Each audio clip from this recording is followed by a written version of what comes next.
Good morning students. आज हम सभी लोग हेनरी अष्टम के बारे में पढ़ने जा रहे हैं। हेनरी अष्टम ने 6 विवाह किए थे, जो कि हेनरी ट्यूडर यानी हेनरी सप्तम का पुत्र था।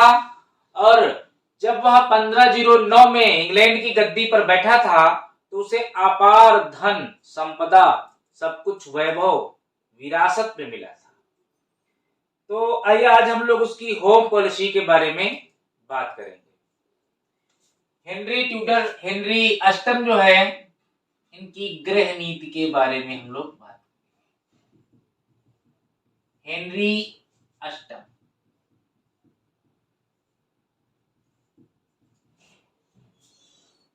हेनरी अष्टम की गृह नीति, होम पॉलिसी।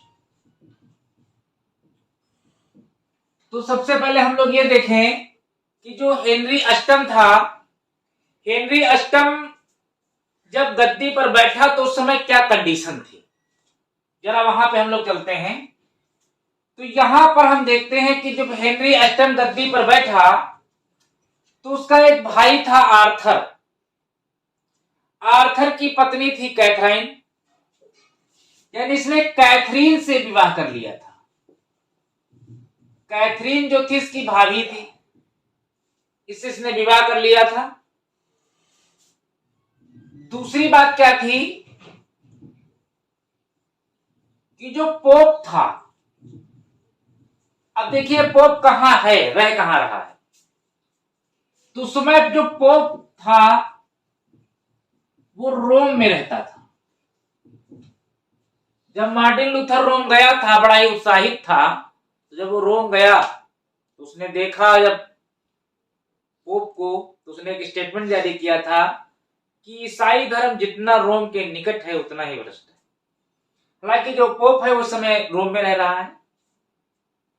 हेनरी की प्रारंभिक इस समय नीति क्या है, देखिए। इस समय जो हेनरी है वो पोप का परम भक्त है, बहुत बड़ा अनुयायी है। क्योंकि जो हेनरी है ये खुद कैथोलिक धर्म को मानता है, कैथोलिक धर्म को मानने वाला है। और जब मार्टिन लूथर ने धर्म सुधार आंदोलन चलाया और 3 पुस्तकें लिखी थी धर्म सुधार आंदोलन में, प्रोटेस्टेंट धर्म की, तो उन सबके विरुद्ध हेनरी अष्टम ने भी एक पुस्तक लिखी थी। और जब हेनरी अष्टम ने उसके विरोध में एक पुस्तक लिखी, लूथर के विरोध में एक पुस्तक लिखी, तो पोप इससे बहुत प्रसन्न हो गया और इसलिए इसको धर्म रक्षक की उपाधि भी दी, धर्म रक्षक की उपाधि दी। तो जो हेनरी था उसके पोप से संबंध बहुत अच्छे थे। हेनरी पोप का बहुत सम्मान करता था, उसका बहुत आदर करता था। इधर पोप की क्या स्थिति है, जरा पोप को हम देख लें कि इस समय पोप की क्या रोम में शक्ति है। पोप जो है इसके पास एक अधिकार है, एक्स कम्युनिकेशन। एक्स कम्युनिकेशन ये कैसा अधिकार है? एक अधिकार ये रोम पोप के पास है, इसके द्वारा जो पोप है वो यूरोप के किसी भी देश के राजा को यह कहकर प्रच्युत कर सकता है कि वह ईसाई धर्म का प्रचार नहीं कर रहा है, वो ईसाई धर्म से पृथक है या ईसाई धर्म की आलोचना कर रहा है। इस चीज को, इस नियम के द्वारा जो था, यूरोप के जितने भी राजा थे वो इससे डरते थे पोप से कि पता नहीं कब मेरा नंबर आ जाए, ये मुझे पद से पदच्युत कर दे। दूसरा क्या था कि यूरोप के किसी भी देश में मान लीजिए कभी कोई नया चर्च बनता था, गिरजाघर बनता था, तो उस चर्च की पहले वर्ष की जो इनकम होती थी वो इनकम पोप को देनी पड़ती थी, पोप के पास जाती थी, वो चर्च यूरोप के किसी भी देश में हो। तीसरी स्थिति क्या थी कि जितने भी राजा थे यूरोप के, वे सभी पोप को वार्षिक धन देते थे और जब भी उसे मिलने जाते थे तो उसे उपहार देते थे। यानी धन और उपहार देना, धन तो एक निश्चित था कि इतना धन तुम्हें वर्ष में एक बार देना है, इतना तो श्योर था। और चौथी बात जो थी पोप से जुड़ी हुई कि यूरोप के जितने भी चर्च थे उन सभी चर्चों में जो बिशप नियुक्त किए जाते थे, जो पादरी नियुक्त किए जाते थे, वो सब पोप की इच्छा से नियुक्त किए जाते थे। यानी वो जो बिशप और जो पादरी होते थे वो उस देश में उस राजा की आज्ञा का पालन नहीं करते थे, वरन पोप की आज्ञा का पालन करते थे। ये चीज आप जान लीजिए, ये स्थिति उस समय पोप की है। चलिए कुछ भी हो, तो यहाँ पे हेनरी को देखा हमने कि वो परम भक्त था, कैथोलिक धर्म को मानता था। उसने एक पुस्तक भी लिखी जिससे वो प्रसन्न हो गया और उसने इसको धर्म रक्षक की उपाधि दी। लेकिन जब इसकी शादी कैथरीन से हुई, कैथरीन इसकी भाभी थी यानी आर्थर की पत्नी थी, और 17 वर्षों तक कैथरीन से इसके संबंध जो थे वो मधुर बने रहे।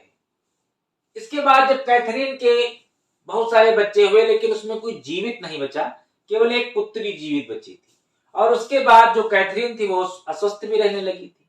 हेनरी जो था ये चाहता था कि कोई पुत्र प्राप्त हो जाए, क्योंकि मेरे बाद इस राज्य को कौन संभालेगा, तो पुत्र प्राप्त करने की लालसा उसकी थी। लेकिन जब उसने यह समझा कि कैथरीन से अब मुझे पुत्र नहीं प्राप्त हो सकते क्योंकि वो अस्वस्थ है, ऐसी कंडीशन में हेनरी ने क्या किया, ये कैथरीन से संबंध विच्छेद कर लेना चाहता था, यानी तलाक लेना चाहता था। इसके लिए क्या हुआ, कैथरीन से संबंध विच्छेद करने के लिए गया पोप के पास। इसने पोप से कहा कि तुम मेरा कैथरीन से संबंध विच्छेद करवा दो, तो पोप ने कहा कि मैं तुम्हारा कैथरीन से संबंध विच्छेद नहीं करवा सकता। यानी पोप ने ऐसा करने से मना कर दिया। पोप ने ऐसा मना करने से क्यों मना कर दिया कि जो कैथरीन थी वो स्पेन के राजा फर्डिनेंड और रानी इसाबेला की पुत्री थी, और उस समय स्पेन का जो था यूरोप में बहुत ज्यादा प्रभाव था, यानी पोप पर भी बहुत प्रभाव था। और जो पोप था वो फर्डिनेंड को भी नाराज नहीं करना चाहता था और हेनरी अष्टम को भी नहीं नाराज करना चाहता था, इसलिए इस विवाद से उसने अपने आप को दूर कर लिया, जिससे हेनरी अष्टम जो था वो पोप से बहुत नाराज हो गया। इसके बाद हेनरी अष्टम ने क्या किया, अपने मंत्री जिसका नाम था कार्डिनल वुल्जे को भेजा कि कहा जाओ, क्योंकि वुल्जे के पोप से बहुत अच्छे संबंध थे, तो वुल्जे को भेजा और कहा जाओ पोप से कहो कि वो कैथरीन से हमारे संबंधों को विच्छेद करा दे। लेकिन वुल्जे भी इस कार्य को करने में असफल हो गया, जिससे वुल्जे का यहां पर पतन हो गया। इसके बाद जब वुल्जे का पतन हो गया तो हेनरी ने क्रामवेल नाम के एक व्यक्ति को अपना नया मंत्री बनाया। जैसे ही हेनरी ने क्रामवेल नाम के एक व्यक्ति को अपना जो है मंत्री बनाया, क्रामवेल ने क्या किया, तुरंत संसद बुलाई, तुरंत संसद का अधिवेशन बुलाया, और संसद का अधिवेशन बुलाने के बाद 1529 में यह अधिवेशन बुलाया गया और 1536 तक यह अधिवेशन लगातार चलता रहा। और उस संसद के अधिवेशन में जो व्यापारी और जमींदार थे वे लोग थे जो राजा के समर्थक थे, और उस समय चूंकि जो चर्च था उसमें अपार संपत्ति थी, उन संपत्तियों पर इन लोगों की नजर थी, इसलिए उस बिल को, जितने भी बिल पास कराए गए, उन बिलों को पास कराने में इन व्यापारियों ने और जमींदारों ने महत्वपूर्ण भूमिका अदा की। और इस प्रकार संसद का अधिवेशन प्रारंभ हुआ, और इस अधिवेशन में कुछ नियम पारित कराए गए, और वे नियम जब पारित हो गए तो इंग्लैंड से पोप, पादरी और मठ पूर्णतः समाप्त हो गए। तो आइए देखें कौन कौन से नियम जो है हेनरी ने संसद में क्रामवेल की सहायता से पास किए। पहला नियम, पोप से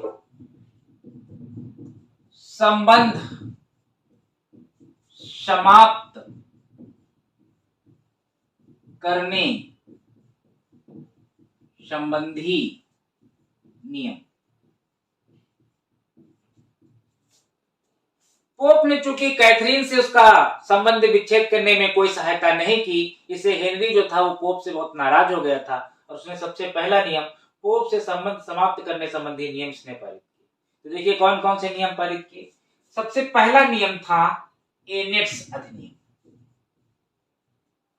एनेट्स अधिनियम, ये एनेट्स अधिनियम क्या था, इसी एनेट्स अधिनियम को कहते थे फर्स्ट फ्रूट्स,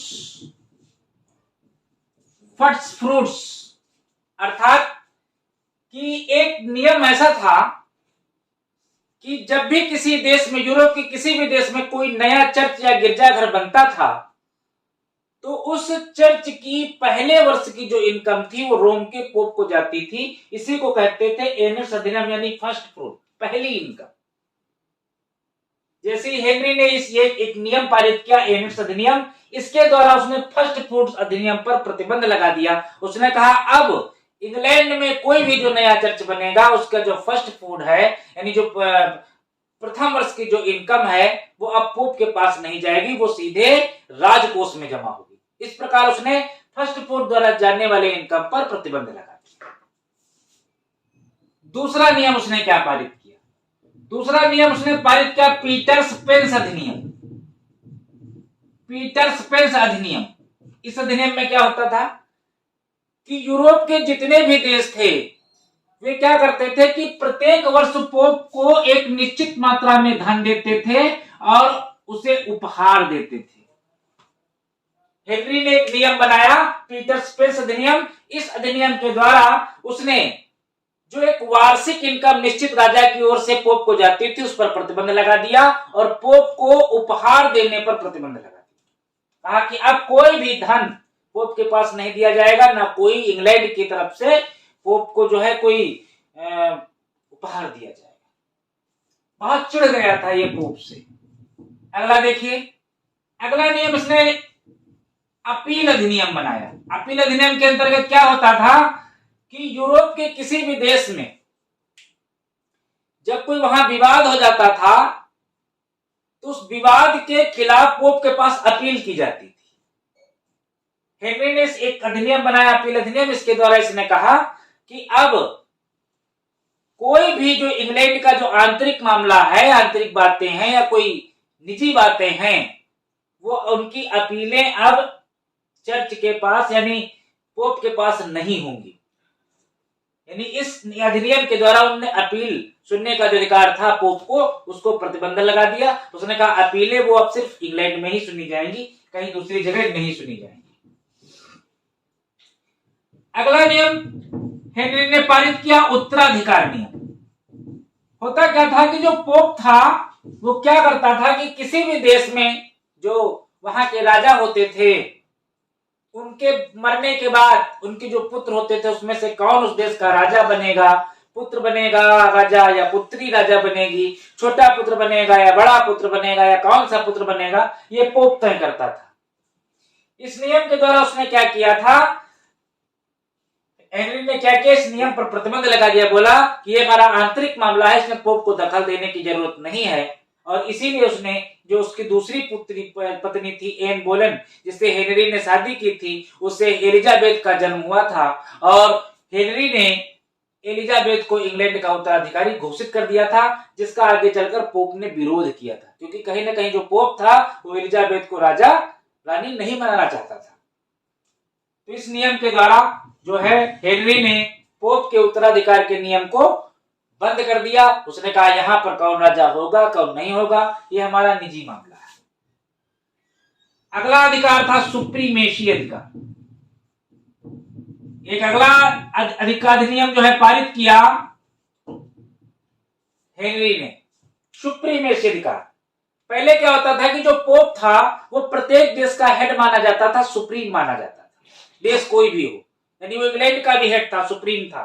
लेकिन यहां पर हेनरी ने सुप्रीमेसी अधिकार पारित किया। इसके द्वारा उसने यहां पारित किया कि पोप इंग्लैंड का हेड नहीं है, इंग्लैंड का अगर कोई सुप्रीम है यानी हेड है वो मैं यानी राजा है, जो सर्वोच्च सत्ता है वो मुझ में समाहित है, ना कि पोप में। इसके द्वारा उसने क्या किया, इस नियम के पारित होते ही हेनरी ने पोप को इंग्लैंड से सदा सदा के लिए समाप्त कर, बिल्कुल खत्म कर, जीरो कर दिया। इसके बाद देखिए पोप से तो चिढ़ाया हुआ था क्योंकि पोप वहां रोम में रहता था, तो वो सारे नियम इसने बनाए।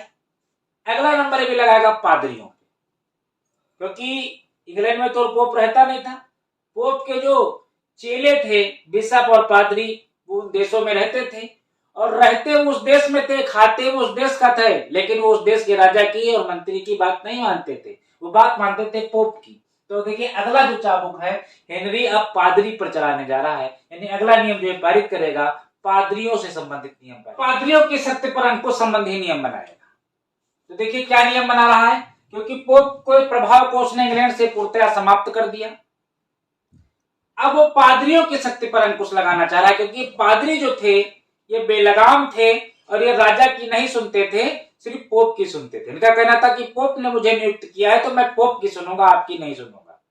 तो हेनरी इनसे भी चिढ़ गया और देखिए उसने क्या नियम बनाया इनके लिए। पहला नियम इसने बनाया प्रोबेट्स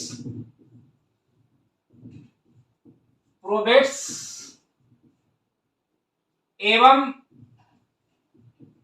मार्टिनेरिज, प्रोबेट्स एवं मार्टिनेरिज अधिनियम।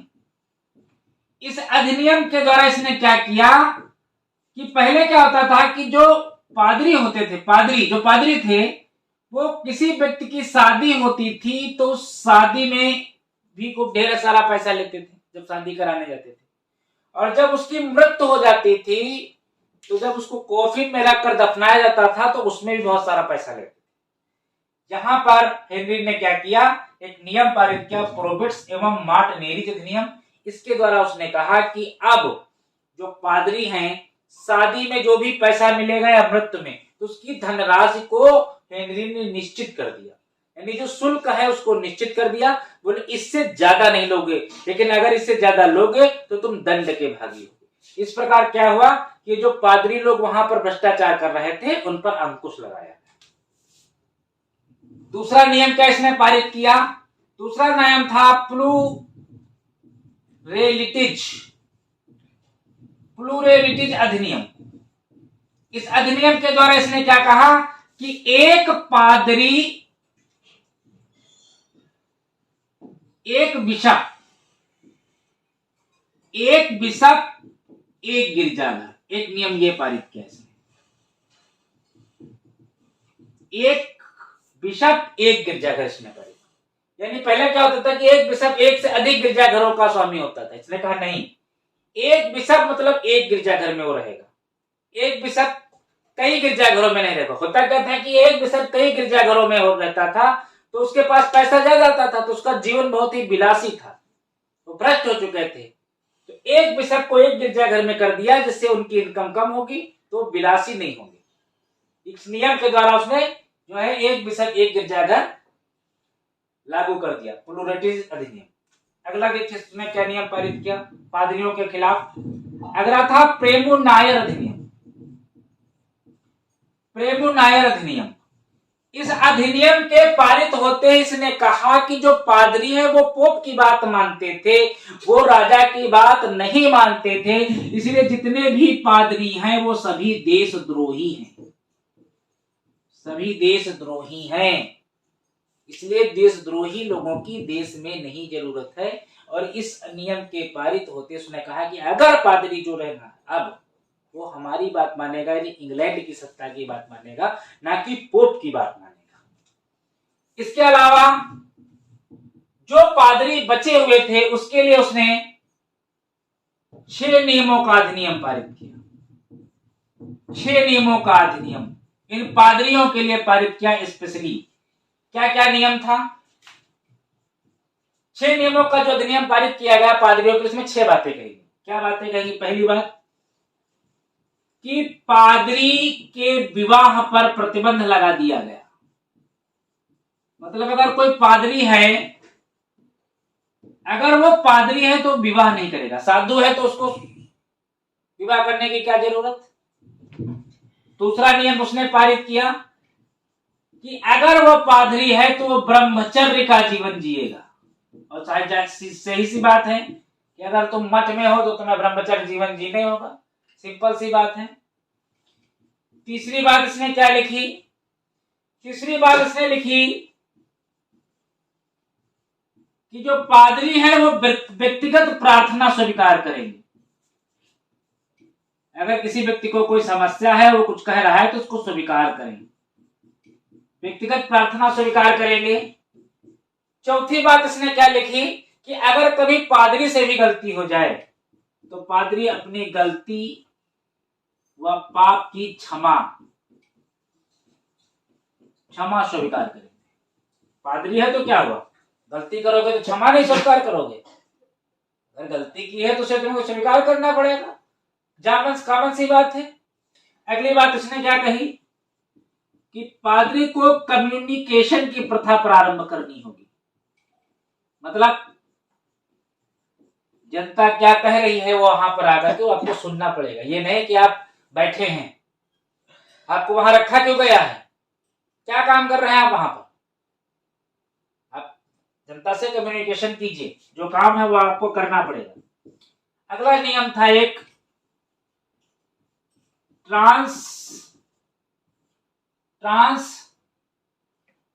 ट्रांसबेटिशियन की प्रथा, यानी सब कुछ पारदर्शी होना। चर्च में जो भी होगा वो पारदर्शी होगा।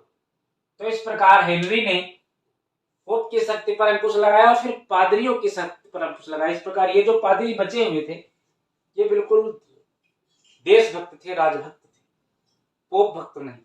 इस प्रकार पादरियों की शक्ति पर अंकुश लगाकर पादरियों को जो भ्रष्ट पादरी थे उनको बिल्कुल जड़ से समाप्त करने का कार्य किया। देखिए अगला नियम क्या पारित किया, मठों को समाप्त करने संबंधी। मठों को समाप्त करने। अब पोप ने देखा, अब हेनरी ने देखा कि पोप का प्रभाव इंग्लैंड से खत्म हो गया, पादरियों का प्रभाव जो भ्रष्टाचारी थे उनका खत्म हो गया। तो उसने देखा कि जो मठ बने हुए हैं इनका क्या काम है। इन मठों में तो बहुत ज्यादा संपत्ति है। ये मठ दो प्रकार के होते थे। एक्चुअली जो मठ होते थे वहां पर भिक्षु रहते थे, भिक्षु यानी व्यक्ति, पादरी। और जहां पर भिक्षुड़ी रहती थी उनको ननरीज कहा जाता था। नाम अलग अलग था, इनको पुकारा। वहां पर केवल स्त्रियां रहती थी, भिक्षुड़ी रहती थी।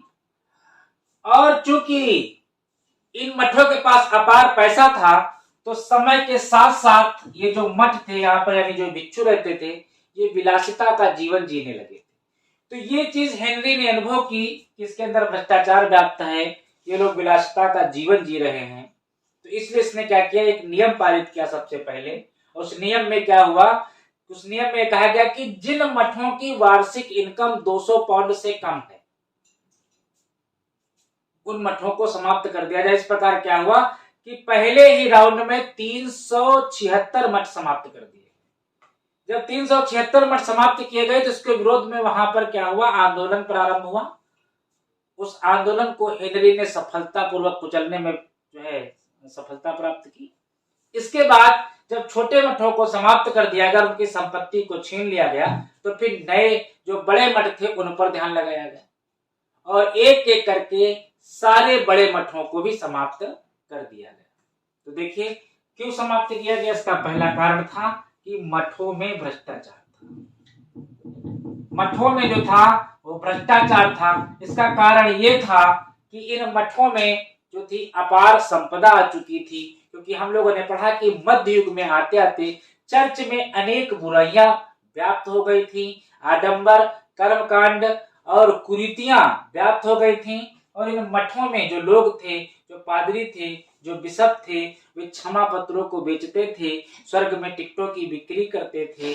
जनता को संस्कार के नाम पर जो 3 टाइप के संस्कार चलते थे, नाम संस्कार, परम प्रसाद संस्कार, पाप स्वीकार संस्कार, इन संस्कारों के माध्यम से धन कलेक्ट करते थे। और कई प्रकार से इन्होंने धन कलेक्ट करके इन्होंने वहां पर जमा कर रखा था। इससे इनका जो जीवन था वो विलासिता में हो गया था। और अब ये धर्म जो इनका कार्य था कि जो है धर्म का प्रचार करना, अध्ययन करना, वो काम अब ये नहीं करते थे। ये अब केवल वहां पर विलासितापूर्ण जीवन जीते थे। इसीलिए वहां पर भ्रष्टाचार फैल चुका था। जनता जो थी वहां पर उसकी नहीं सुनी जाती थी। जो आम जनता थी, जो भक्तगण थे, उनकी उपेक्षा की जाती थी। ये चीज जब हेनरी ने अनुभव किया और उसने क्या किया, मठों में जो भ्रष्टाचार फैला था उसको दूर करने के लिए एक नियम पारित करवाया और तत्काल जो वहां पर भ्रष्टाचार हो रहा था उन पर उसने तुरंत अंकुश लगा दिया। दूसरा कारण क्या था कि पोप का प्रभाव था। पोप का प्रभाव क्या था कि हमने अभी बताया कि जो पोप होता था वो तो रोम में रहता था। जो पोप था वो रोम में रहता था और उस पोप के जो बिशप होते थे वो प्रत्येक देश में थे। उस बिशप के अंतर्गत छोटे छोटे पादरी आते थे जो छोटे छोटे चर्च और गिरजाघरों में रहते थे। इनका जुड़ाव सीधे एक डायग्राम देखिए, मैं बना लू यहाँ पर। डायग्राम में देखिए कि ये पोप है, ये पोप है, और ये देश है। इन देशों में प्रत्येक देश में एक बिशप है, और इन देशों के अंदर छोटे छोटे छोटे छोटे छोटे छोटे ये क्या होते थे, पादरी होते थे। तो ये जो पादरी होते थे बिशप से जुड़े होते थे, और ये जो बिशप होते थे ये पोप से जुड़े। तो ये लोग क्या होता था कि ये लोग सीधे पोप की बातों को मानते थे। कोई भी नियम जो रोम में पारित होता था उसी को मानते थे, ये राजा की बातों को नहीं मानते थे, क्योंकि पोप का जो था वो पूरे यूरोप पे, इंग्लैंड ही नहीं पूरे यूरोप पे प्रभाव था। तो यहाँ पर एक ये भी कारण था कि उन मठों में क्या था कि जो है पोप का प्रभाव था बहुत ज्यादा, वे लोग राजा की बातों को नहीं मानते थे, जिससे जो हेनरी था वो कंप्लीटली चिढ़ता था। अगला देखिए इसने क्या किया। अगली ये चीज थी कि इसकी उपयोगिता में कमी आ गई, और हेनरी ने इसको समाप्त करने का क्या रीजन बताया कि इसकी उपयोगिता में कमी आ गई। क्यों कमी आ गई? क्योंकि उस समय क्या था, अस्पताल बनने लगे थे, अस्पताल बनने लगे थे, स्कूल बनने लगे थे, पुनर्जागरण प्रारंभ हो चुका था, छापे खाने का आविष्कार हो चुका था, नवीन भौगोलिक खोजें हो चुकी थी, व्यापार होने लगा था, कृषि के बजाय सामंतवाद समाप्ति की ओर था, अस्पताल खुलने लगे थे। पहले क्या होता था कि जो मठ होते थे ये गरीबों के खाने की प्रबंध करते थे, जो बीमार होते थे उनके लिए भी ये जो है सेवा भाव से कार्य करते थे। धीरे धीरे क्या हुआ कि लगा कि जब अस्पताल स्कूल खुलने लगे तो लगा कि अब इनकी कमी नहीं है, और हेनरी ने बताया कि अब इनकी कमी नहीं है, इसलिए इनको समाप्त कर देना चाहिए। इसलिए जो है हेनरी ने इनकी उपयोगिता की कमी बताया और इनको समाप्त करने की ओर अपना अगला कदम बढ़ाया। फिर क्या हुआ, अंत में हेनरी ने मठों की समाप्ति कर दी, यानी जितने भी मठ इंग्लैंड में थे वो 2-4 मठों को छोड़कर उसने समस्त इंग्लैंड से जितने भी मठ थे छोटे या बड़े सबको समाप्त कर दिया, उसकी संपत्ति पर अधिकार कर लिया, और उनकी संपत्ति को जो है राज्य की संपत्ति घोषित कर दिया, और उनके धन को राज्य की धन में मिला लिया। इस प्रकार हेनरी की जो गृह नीति थी उसने 3 बिंदुओं पे काम किया। पहला, उसने पोप के प्रभाव को इंग्लैंड से पूर्णतः समाप्त कर दिया। दूसरा, उसने पादरियों की सत्ता पर कंप्लीटली अंकुश लगाया। और तीसरा, उसने मठों को जड़ से उखाड़ फेंकने में अपनी महत्वपूर्ण भूमिका निभाई। इस प्रकार उसने अपने पूरे जीवन काल में पूरा जीवन काल इन्हीं 3 लोगों के पीछे लगा दिया। यही उसकी गृह नीति थी। इसके बाद हम लोग इसकी विदेश नीति के बारे में पढ़ेंगे। Thank you very much. Paper की तैयारी करते रहिए और वीडियो को लाइक शेयर अवश्य कीजिए और नोट्स बनाते रहिए।